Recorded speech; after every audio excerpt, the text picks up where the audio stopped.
want to do fun things in my life because life is short. So I want to try to make the most out of it and Can you stop now, please? I asked the same question. You know, which of the young players in the league that have shown? Ada 3 pemain tambahan untuk senior. Ya memang rata-rata kemarin naturalisasi yang pertama kan mereka. Sejak menangani skuad Garuda, hanya ada satu target Hertman yang diumbar ke publik. Pelatih berusia 50 tahun itu dituntut untuk meloloskan tim Merah Putih ke Piala Dunia 2030. Seperti diketahui, panggung dunia adalah cita-cita PSSI dan seluruh masyarakat tanah air. Sebelumnya, skuad Garuda sudah pernah hampir dekat menuju turnamen tersebut. Kesempatan besar itu datang kala mereka bersaing di kualifikasi Piala Dunia 2026. Dua pelatih yakni Sintayong dan Patrick Kluivert sempat menangani JITZES DKK. Namun, kegagalan tetap dirasakan oleh timnas Indonesia. Mereka hanya mampu bersaing hingga putaran keempat saja. Kini, Hertman akan memegang tongkat estafet dari Sin dan Kluivert. Akan tetapi, perjalanan pelatih asal Inggris itu masih lama dimulai. Belum diketahui kapan babak kualifikasi untuk turnamen tersebut dilangsungkan. Kemungkinan besar, babak kualifikasi baru akan dilaksanakan pada 2027 mendatang. Piala Dunia juga menjadi motivasi terbesar Hertman. Hal itu diakuinya langsung yang menyebutkan bahwa dirinya sudah tidak sabar memasuki tahun 2030. Ex-pelatih timnas Kanada tersebut memiliki kepercayaan diri yang cukup tinggi. Ia yakin akan menjadi pelatih pertama yang mengantarkan Indonesia ke pentas dunia. Di lain sisi, ia juga ingin memiliki tim dan pemain-pemain yang menciptakan sejarah. 2030, jawab Hertman soal ambisi terbesarnya, dikutip superbowl.id dari kanal YouTube Timnas Indonesia. Menjadi pelatih pertama, tim pertama, orang-orang pertama yang berhasil lolos ke Piala Dunia. Jelasnya, menurut Hertman, pengalaman tersebut akan terasa gila, sebab ada sekitar 280 juta orang yang memberikan dukungan. Oleh sebab itu, dirinya sangat yakin bisa merealisasikan apa yang sudah ditargetkan oleh PSSI. Dengan 280 juta orang di belakang Anda, itu gila. Imbuhnya, di tengah eksodus pemain-pemain naturalisasi yang memilih berkarir di BRI Super League, timnas Indonesia sejauh ini masih memiliki beberapa amunisi yang sanggup bertahan di kompetisi Eropa. Seperti diketahui, ada beberapa pemain yang memutuskan untuk bergabung bersama klub Indonesia seperti Shane Patinama Persija Jakarta dan Dion Marks Persib Bandung. Mereka menambah daftar panjang pemain skuad Garuda yang memilih berkarir di Indonesia. Di saat bersamaan, masih ada beberapa pilar timnas Indonesia yang mampu bertahan di Eropa. Beberapa di antaranya bahkan masih menjadi pilihan utama di klub masing-masing, termasuk yang berkarir di Serie A, Eredivisie, hingga Bundesliga. Namun, ada pula yang nasibnya sedang terkatung-katung karena sulit mendapatkan menit bermain, baik itu karena kesulitan bersaing maupun terkendala cedera. Kapten Timnas Indonesia, JITZES, menjadi satu di antara pemain yang sukses menjaga konsistensinya di Eropa. Bek berusia 25 tahun itu masih dipercaya menjadi pilihan utama di lini pertahanan klub Serie A Sassuolo. Sepanjang musim 2025-2026 ini, JITZES setidaknya telah mengukir 21 penampilan dan semuanya turun sebagai starter. Ini membuktikan bahwa bek keturunan Indonesia Belanda itu masih konsisten di kasta tertinggi. Berkat performa itulah, ITZES banyak mendapatkan pujian. Bahkan namanya beberapa kali muncul dalam rumor transfer. Ia dikait-kaitkan dengan sejumlah klub elit, termasuk satu di antaranya raksasa Italia, AC Milan. Selain JITZES, timnas Indonesia juga memiliki wakil lainnya di kasta tertinggi Liga Italia, yakni Emil Audero. Kiper kelahiran Mataram, Nusa Tenggara Barat itu berstatus sebagai sosok nomor 1 di bawah gawang Cremonese.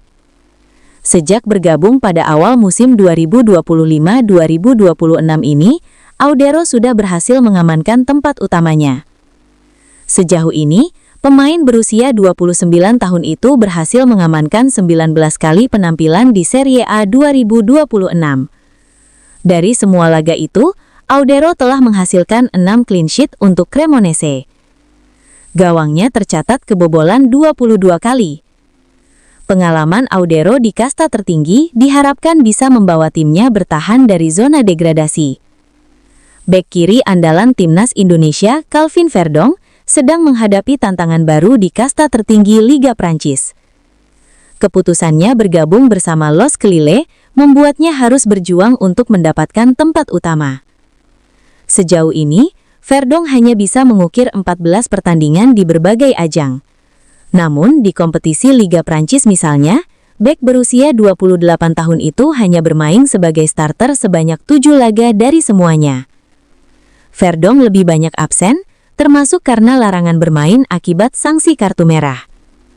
Hanya di ajang Liga Eropa, dia justru jadi pilihan utama dengan 6 kali penampilan dan memberi kontribusi 1 assist. Pemain Indonesia yang sejauh ini masih berhasil tampil konsisten sebagai pilihan utama di kasta tertinggi Liga Belanda ialah Dean James.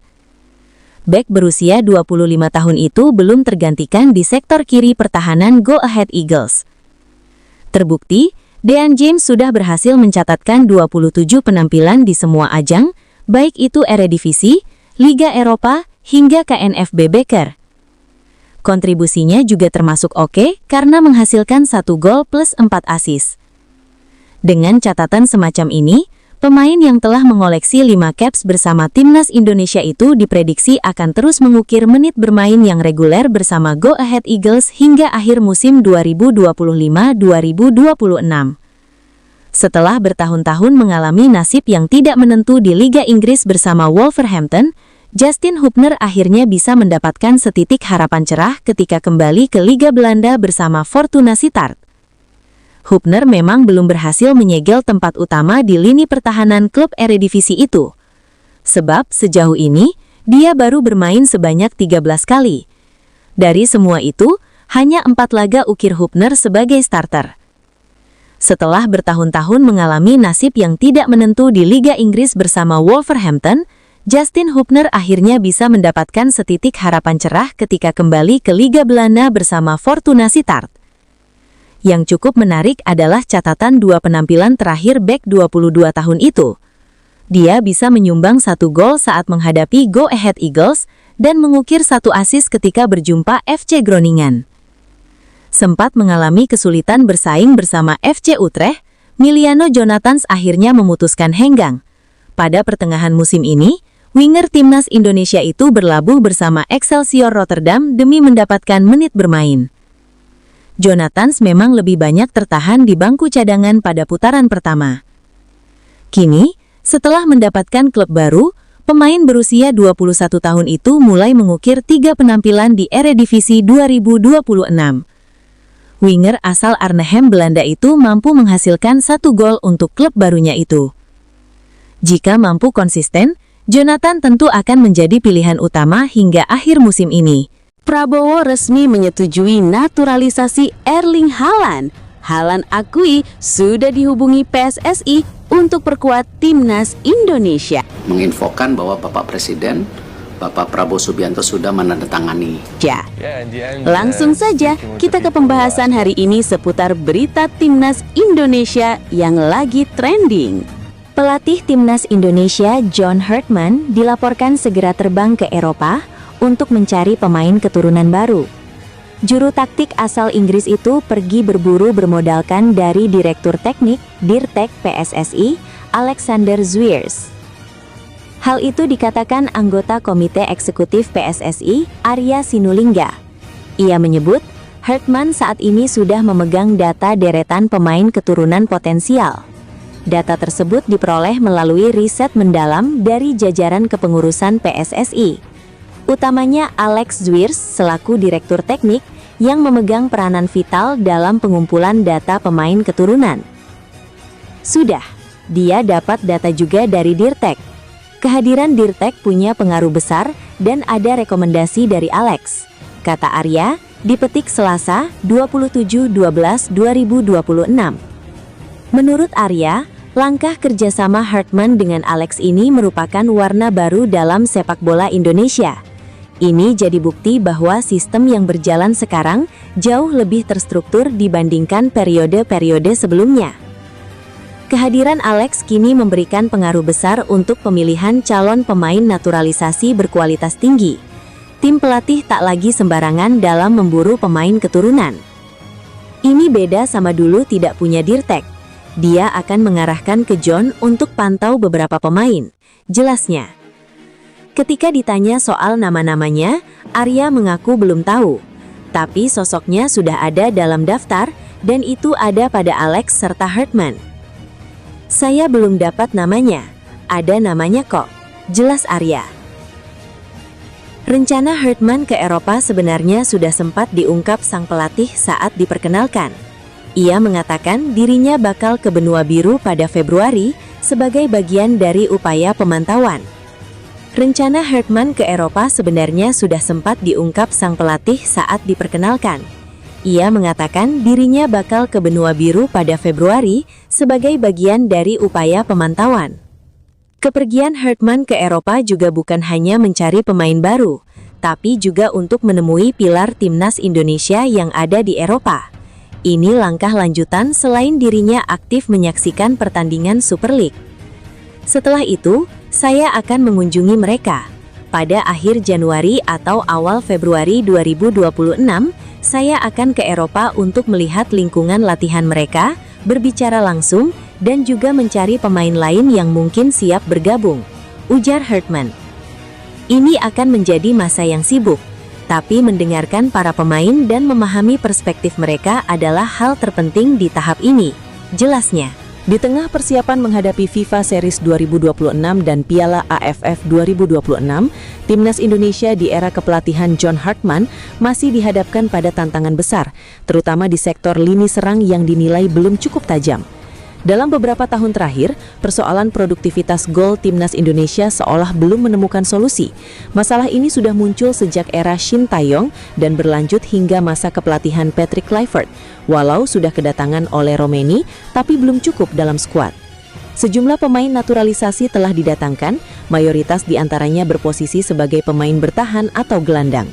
Sementara itu, kehadiran pemain naturalisasi di lini depan dinilai belum mampu memberikan dampak signifikan. Akibatnya, Timnas Indonesia masih kerap kesulitan mencetak gol dalam berbagai pertandingan. Meski demikian, John Hartman sebenarnya memiliki banyak opsi untuk memperkuat sektor penyerangan. Dari pemain lokal, pengamat sepak bola Bung Harpa menyebut Hartman bisa melirik striker Persija Jakarta, Axel Runtukahu. Adapun melalui jalur naturalisasi, Bung Harpa menilai John Hartman dapat mempertimbangkan seorang pemain keturunan berdarah Medan, Luke Vickery, yang saat ini berkarir di Liga Australia bersama MacArthur FC. Kalau kita bicara yang naturalisasi, ada satu pemain yang cukup berpotensi kalau dinaturalisasi. Yang bermain saat ini di MacArthur, namanya Luke Vickery. Lanjutnya, Bung Harpa menilai Luke Vickery memiliki karakter permainan yang cocok untuk menjadi tandem oleh Romeni di lini depan Timnas Indonesia. Ini pemain posisinya sebenarnya kayak oleh Romeni, aslinya FR, forward right, tapi punya clinical yang bagus, umurnya masih muda, physical strength-nya oke, kata Bung Harpa. Atas dasar itu, Bung Harpa memprediksi bahwa Luke Vickery sudah masuk dalam radar John Hartman. Ini mungkin atau hampir pasti masuk radarnya John Hartman, usernya. Bisa jadi juga salah satu dari 60 pemain yang dikontak sama dia, lanjut Bung Harpa. Luke Vickery diketahui memiliki garis keturunan Indonesia dari sang nenek di pihak ibu yang lahir di Medan. Dengan latar belakang tersebut, ia memenuhi syarat untuk menjalani proses naturalisasi sebagai pemain Timnas Indonesia. Menariknya, Luke Vickery juga memiliki pengalaman bermain di Indonesia. Ia pernah memperkuat Timnas Australia U19 pada Piala AFF U19 2024 yang digelar di Stadion Gelora Bung Tomo, Surabaya. Dalam turnamen tersebut, Vickery sukses mencetak gol ke gawang Vietnam pada laga yang berakhir dengan kemenangan 6-2 untuk Australia. Hingga saat ini, Luke Vickery telah mengoleksi 4 caps bersama Timnas Australia U19 di bawah asuhan pelatih Trevor Morgan. Pelatih Timnas Indonesia, John Hartman, mulai memetik hasil dari pemantauan langsungnya di tribun Super League 2025-2026. Dua nama pemain Super League resmi masuk dalam radar pantauan pelatih asal Kanada tersebut. Kehadiran Hartman di stadion menjadi bukti keseriusan Hartman membangun kedalaman skuad Garuda guna menghadapi agenda padat tahun ini, yang akan dimulai dengan ajang FIFA Series pada Maret mendatang. John Hartman sempat datang langsung ke pertandingan Persija Jakarta melawan Madura United pada pekan ke-18 Super League 2025-2026 di Stadion Utama Gelora Bung Karno, SUGBK, Senayan, Jakarta Pusat pada Jumat, 23 Januari 2026. Lalu, John Hartman kembali datang untuk melihat laga Persita Tangerang melawan Bayangkara FC pada pekan ke-18 Super League 2025-2026 di Indomilk Arena, Kelapa II, Tangerang. Pada pertandingan itu, Persita imbang kontrak Bayangkara FC. Setelah memantau dua pertandingan di Super League, John Hartman menyebutkan dua nama pemain yang masuk radarnya untuk skuad Timnas Indonesia, yakni Doni Tripamungkas dan Hoki Karaka. Doni Tripamungkas bermain membela Persija Jakarta di posisi bek kiri, serta merumput selama 83 menit ketika melawan Madura United sebelum akhirnya ditarik keluar karena mengalami kecelakaan. Sedangkan Hoki Karaka bermain selama 62 menit membela Persita, meski akhirnya berakhir imbang melawan Bayangkara FC. Dalam pemantauannya, John Hartman menjelaskan alasan menaruh perhatian kepada Hoki dan Doni Tri. Hoki Karaka dan Doni Tripamungkas menurut Hartman bisa menjadi contoh pemain yang ingin ia lihat lebih jauh perkembangannya. Saya ingin melihat pemain-pemain muda seperti Hoki, Doni, dan pemain-pemain seperti mereka.